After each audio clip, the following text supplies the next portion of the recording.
Hello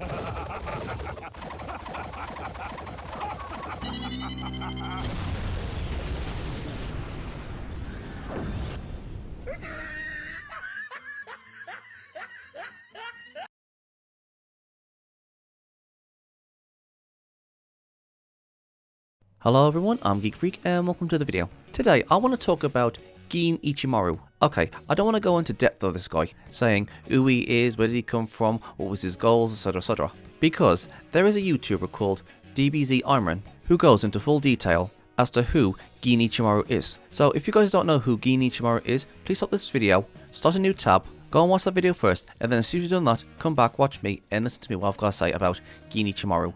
Okay?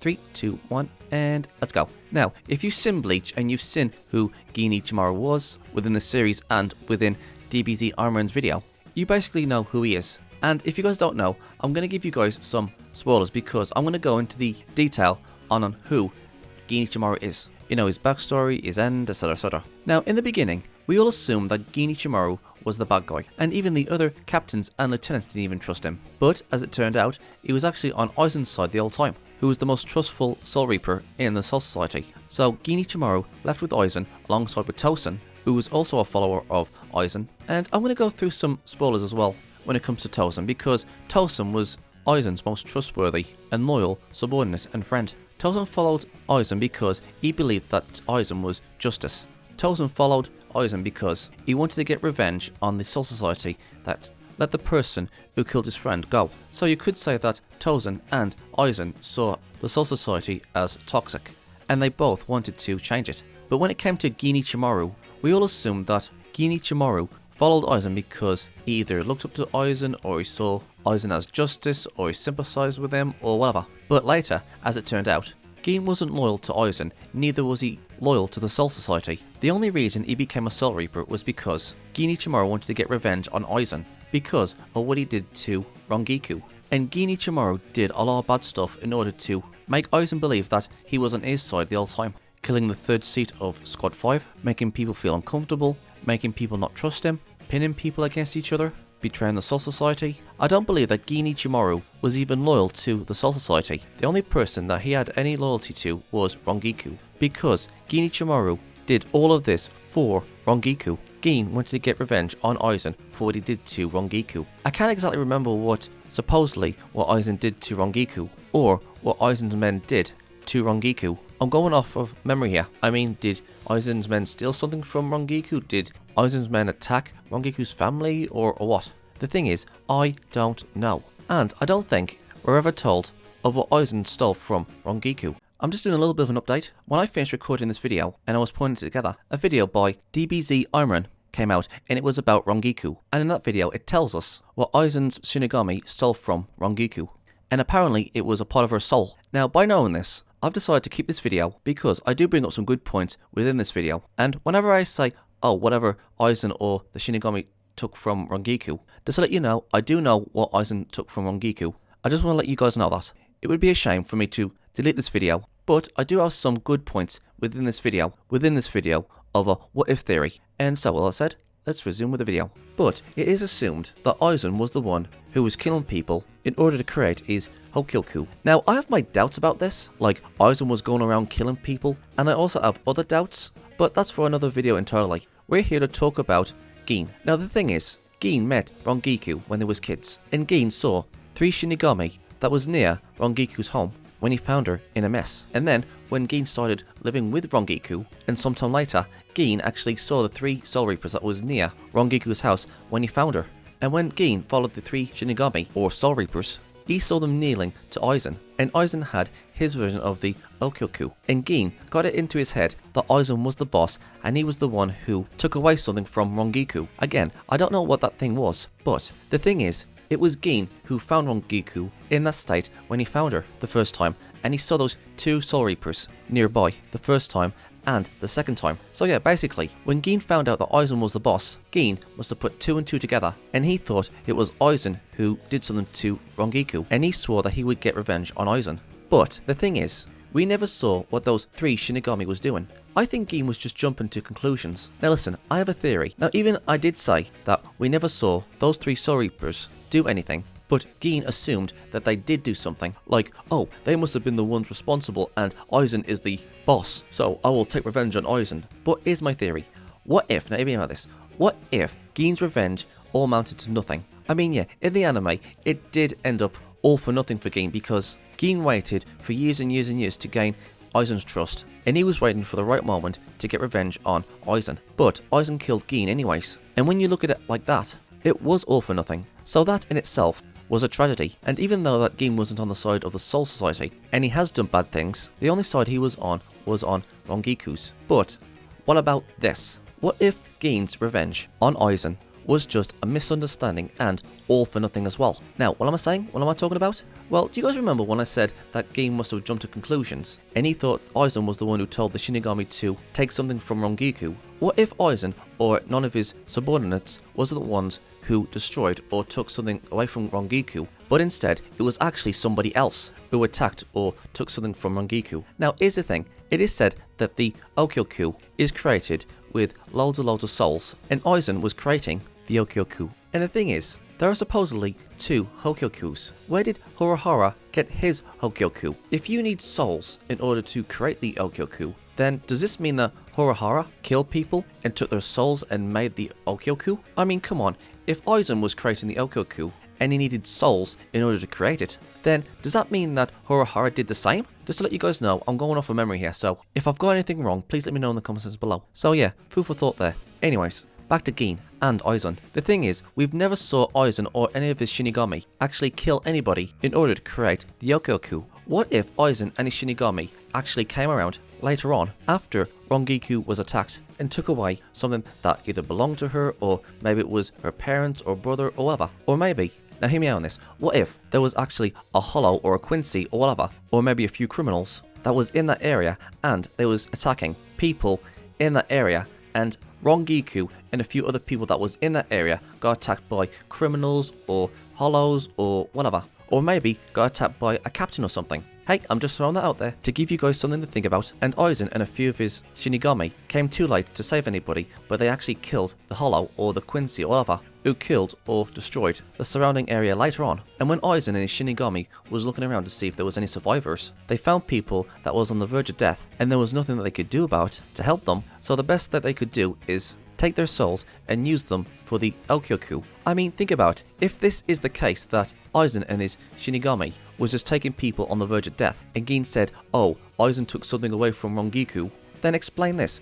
If Aizen took away something from Rongiku, like a family member or whatever, because they were on the verge of death, then why didn't the Shinigami or Aizen kill Rongiku? Well, maybe, just maybe, Aizen and his Shinigami knew that Rongiku will be just fine, and she'll make a full recovery all by herself. I mean, think about it for a second. Shinigami or souls live in the Soul Society for like hundreds of years, maybe even like 1 or 2 thousand years. And Aizen has plenty of time to create the Okyoku. And it is said that Aizen planned for almost everything. I mean, think about it. The 80th district of the Soul Society is the one where crime, like stealing, rape, murder, you know, that sort of stuff, happens in that place. And maybe a few Hollows or a few Quincies might have gone into the Soul Society and started killing people there. I mean, do you guys remember that Lieutenant Kayan Shiba? We are shown in Rukia's past that they've had to deal with Hollows getting into the Soul Society many times, and Kayan Shiba was killed by a Hollow. I mean, who's to say that it wasn't Hollows that was attacking people in the 80th district, and Rongiku and her family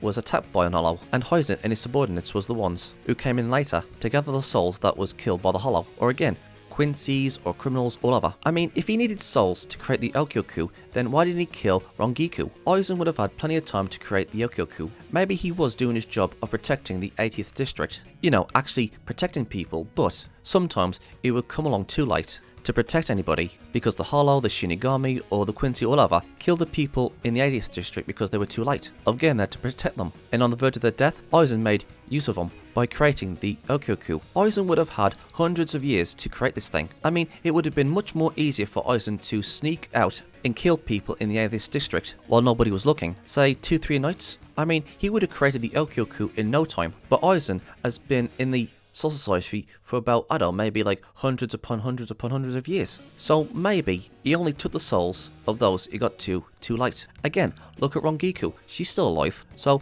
why didn't Aizen and his cronies take her soul? So if this is the case, this theory of mine, if it is the case, then Gin Ichimaru did all of this for nothing. Maybe Gin thought that Aizen was the one who did whatever he did to Rangiku, but it wasn't, but it was somebody else. And I know I said this before, but it would have meant that Gin did all of this just for nothing. Gin went after the wrong person. So let's just say, for example, that this was the case, and Gin thought Aizen was the one who did something to Rangiku, and he stayed all those years with Aizen in order to kill him, and then when Gin tried, he failed, and Gin left Ichigo in charge to kill Aizen. And later on, after Gin's death, and the true culprits was revealed that it was somebody else who did something to Rangiku, and not Aizen, then it was all for nothing. I mean, this situation reminds me of Inuyasha. In the series of Inuyasha, there was a woman that Inuyasha was in love with, and she was called Kikyo. Now listen, I'm going off of memory here, so I'm just going to have to tell you guys what I remember. So, in the series, at some point, Inuyasha went wild and started attacking people, but it turned out later that it was somebody else who was disguised as Inuyasha, and he attacked Kikyo, and he was attacking other people, and Kikyo, with her last strength, hated Inuyasha, and she decided to seal Inuyasha, and Inuyasha didn't understand why Kikyo would do this to him. And in her last moments, Kikyo thought that Inuyasha was a bad person. And when Kikyo was resurrected, she wanted to take revenge on Inuyasha, thinking that he was the one responsible for killing her and killing other people. But later on, she found out that it was actually Naraku who disguised himself as Inuyasha and killed her. So when Kikyo died, she thought that Inuyasha was a bad person, but after when she got resurrected and she was talking to her sister, she found out the truth, that it wasn't Inuyasha that killed her, and she sealed him away for nothing and hated him for no reason, and there was no need revenge against Inuyasha. And that's what I'm trying to get at. It is a possibility that this could happen. Well, I'm not saying it will, but if the manga of Bleach is coming back and they're going to concentrate on the L arc, and it has been said that captains are sent to hell because they're way too powerful to become humans again, reincarnated when they die, because we have seen Ukitake's sword in the last chapter of Bleach. So yeah, Captain Ukitake is actually in hell. So who's to say that there isn't other captain level Shinigami in hell? Who's to say that Urahana of Squad 4 isn't in hell? I mean, come on, she was freaking powerful. In fact, she had the title of Kenpachi. Or what about Yamamoto? And you know what, I wouldn't be surprised if Tosen and Gin was down there somewhere. Or maybe other hollows like Stark or Yami, or other Oronkars or Quincy are down there too. I mean, come on, we've never seen any Oronkars in their human form in the Soul Society. So who's to say that Oronkars isn't in hell as well? I mean, yeah, we saw Grans in hell. You know, the mad scientist Oronkar? We saw him in the chapter where he came from hell, and Ukitake dragged him back in. So there might be a few Oronkar down there as well. And for all we know, there might actually be some Quincy's down there as well. So let's just say, for example, that if the Bleach manga does continue, and we see a few Shinigami down there like Tozen or Gin Ichimaru, and a few more other Oronkars, and somehow Gin actually meets up with Aizen again, and Aizen told Gin the truth, that it wasn't him who attacked Rangiku, but it was somebody else, and Gin realizes this, that he did this all for nothing. Now listen, I know there's going to be some people out there who doesn't like this idea, and they want the bad guys to be punished and the good guys to have a happy ending, and the characters that they feel sorry for gets to live, etc, etc, etc, because that's what I know what people want. They want the characters that they don't like to die, or there's characters that they like that they want to live, and there are characters that they want shipped to get together. Like, there was loads of people who wanted Ichigo and Rukia to get together, but instead Renji and Rukia got together, and Ichigo and Horihime got together, and loads of people didn't like this. But I was okay with it. I was okay with the shipping, but there was some people within the fandom who was burning their manga because they didn't get to see Rukia and Ichigo to get together. And again, I was okay with this. I just liked how Rukia and Ichigo were just very close friends. But sometimes in a story, there has to be tragedy. There has to be people's stories that are unresolved or cut short. And that's what life is. I mean, let's just say, for example, in real life, that some 17-year-old was sent to prison because he killed a family, a mom, a dad, a few children, and even the dog. And even though he was trying to say, listen, I didn't do this, it was somebody else, nobody got behind him. Not his family, not his girlfriend, not his siblings, or anybody. Absolutely nobody believed him, and he was sent to prison for the rest of his life. Nobody got behind him. Not his pregnant girlfriend, not his parents, not his best friends, or whatever. In fact, they were trying to distance away themselves from him in news reports, the family saying, we don't have a son, or his friends saying, oh yeah, he hanged around, but we weren't really close. And the girlfriend said, oh, he was abusive, and I didn't have any choice. And he was sent to prison for the rest of his life. But later on, after 20 years, they actually found the guy who actually killed the family that the guy got sent to prison for. And later on, the news says that the real perpetrator who killed his family has been found. And this person who was accused of killing his family was sent to prison for 20 years. And now he's going to be released. And after when he gets out of prison, he makes a statement to the news that nobody was on his side, not his best friend, his girlfriend, or his parents. And this makes his best friend, his former girlfriend, and his parents or family look bad. And the guy moves away, never seeing the people that he cared about ever again. You see, it's something like that. You're not going to have an happy ending. You're not going to have people reconnect with each other. Life isn't always going to go your way. And that includes stories. You're not going to have that happily ever after bullcrap in real life or in all stories. Like, here's another example. Do you guys remember the Fullbring arc? Everyone kept on going on saying that, oh, the Fullbrings are the real bad guys, and oh, Ginjao was just a stereotypical villain, and he had no depth to him. And he wanted to get revenge on the Shinigami, and because they were spying on him. And Ginjao was actually messing with Ichigo because he's allies with the Soul Society. Now, we all thought that Ginjao just wanted more power and he was just using that, oh, they're spying on you, as an excuse. We all thought that he was just the stereotypical bad guy that just wanted more power. And the Soul Society just saw Ginjao and the Fullbrings as the bad guys because they wanted more power. But, as it turned out, Ginjao wasn't the bad guy. I've watched a few videos on Ginjao, on what happens to him in the novels, from a few YouTubers like Tekking and a few others I can't remember, but no offense to those YouTubers, but Tekking was the one who got me thinking about this idea. But as it turned out, both Ginjao and his friends and Ukitake and the Soul Society, yeah, these two groups was actually being pinned against each other by one of the nobles from the Four Houses. I think it was the Four Houses, I don't know, I haven't read the novels, but it was actually this guy who pinned Ginjao and the Soul Society against each other, Tokinada. And this guy also plays a part with Tozen as well. But that's another video entirely. Anyways, the reason why he pinned Ginjao and the Soul Society together was because Tokinada wanted a piece of the Soul King that was inside of him. And I'm telling you guys, this guy, Tokinada, is evil. Anyways, he tricked Ukitake into thinking that Ginjao was killing people, or Shinigami or something. He told Ukitake that he was killing soldiers or Shinigami or whatever. But in fact, it was actually Shinigami who was going to Ginjao and his friends from the past. And the Shinigami was actually killing the Fullbrings. Not the Fullbrings that we saw in the Fullbring arc, but this was like, you know, in the far past. And Ginjao thought that the Soul Society had turned on him. And Ginjao started killing Soul Reapers, either who came after him or any Soul Reaper he can find, to get revenge on them for what they did to his friends. And to take them out before he took out Ginjao and his Fullbring friends that he has now. So yeah, Ukitake and Ginjao thought that the other was enemies. And the Soul Society saw Ginjao as an enemy too, just for the sake of getting power. And guess what? Ichigo never found this out. He just saw Ginjao as a bad person that has been killing Shinigami or Soul Reapers, just for the sake of getting some power. But saying that, even after when Ichigo killed Ginjao, Ichigo requested that he could take Ginjao's body back to the world of the living so he can bury it. And all the captains was surprised by this request. And Soifone even said, how can you say this? He killed loads and loads of Soul Reapers. So yeah, even the captains think Ginjao was after power and he just wanted to kill Soul Reapers. But later, in the manga, we saw Ginjao in the Soul Society, and you would have thought that he would have gone to hell for all the horrible things they did to Ichigo and other Soul Reapers. But in the novels, again, it turns out that the Soul Society and Ginjao was being played by Tokinada. And Shinsui, the new leader of the Soul Society, well, the 13 Gotei, finds Ginjao and starts talking, saying, oh, if you had a problem with Ukitake spying on you, then why don't you just talk to him? And Ginjao says, oh, yeah, right, talk to Ukitake.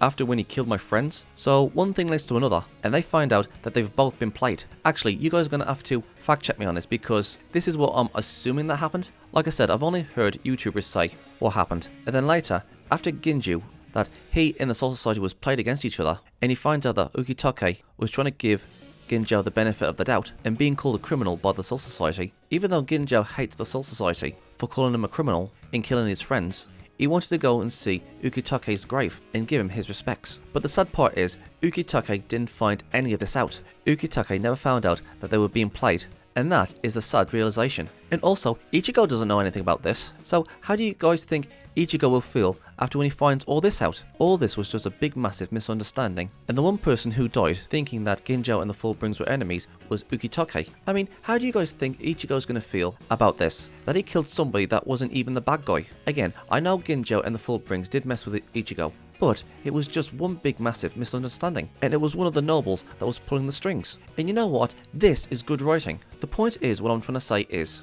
in life and in stories, you're not going to have that happily ever after, and you're going to have that misunderstanding that will grow so big that you can't turn back anymore and you have no choice but to continue. And you're going to die thinking that your son is a murderer, but turns out later that he wasn't a murderer and you just died thinking that he was, but he was innocent sometime later on. And you know what? This is what I call good storytelling, especially with Gin. Gin thought that Aizen was the one who took something from Rangiku, but it was actually somebody else who did it, not Aizen. And no, this isn't my wishful thinking. This is just an idea, and it was just one big massive misunderstanding. I mean, for all we know, the person who did something to Rangiku might have either have been killed, or he's still out there somewhere. Again, it could be a hollow, or a Quincy, or a criminal, or whatever. But it wasn't Aizen, it was somebody else. And Gin just got the wrong idea. So it could be a tragedy within a tragedy if this is the case. Again guys, this is just an idea. It's been shown that there isn't just playing good guys and bad guys in this series. I mean, look at the Soul Reapers. They're not guardians to protect the world of the living. They only destroy Hollows